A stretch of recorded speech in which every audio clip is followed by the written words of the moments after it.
Oke, kembali lagi di sini kita akan membahas materi fisika, yaitu membahas mengenai keseimbangan partikel. Yang pertama yang akan kita bahas yaitu mengenai syarat keseimbangan. Mengingat materi yang lalu, keseimbangan untuk benda yang bergerak itu ada dua gerak, yaitu yang pertama untuk yang translasi.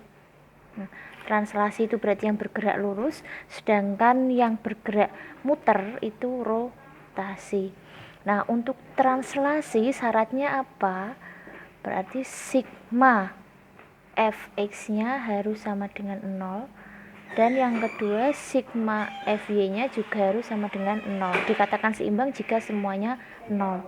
Kemudian jika yang rotasi bukan pakai f, kalau rotasi pakainya sigma torsi yang sumbu x sama dengan 0.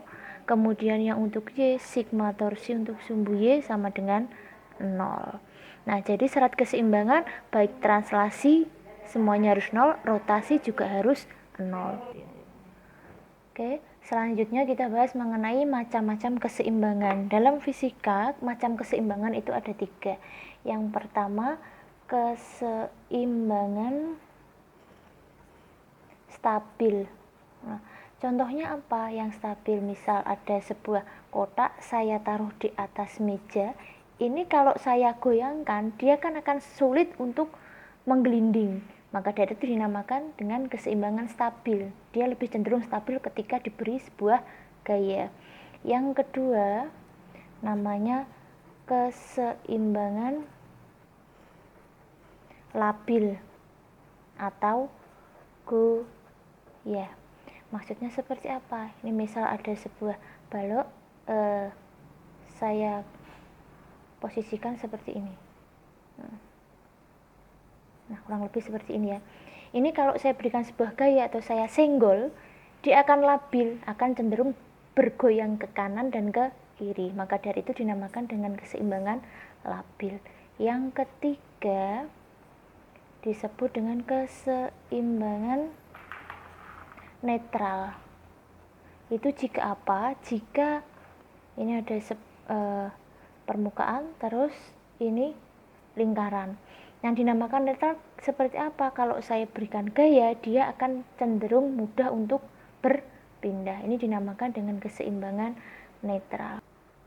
Nah, apa yang akan kita pelajari pada keseimbangan nanti, selain syarat keseimbangan dan macam-macam keseimbangan, yang kita pelajari yaitu ada keseimbangan pada tali, kemudian yang kedua keseimbangan pada benda yang menggelinding atau meluncur di bidang datar, dan yang terakhir keseimbangan pada benda yang menggelinding di bidang miring. Yang pertama kita bahas dulu untuk keseimbangan pada tali.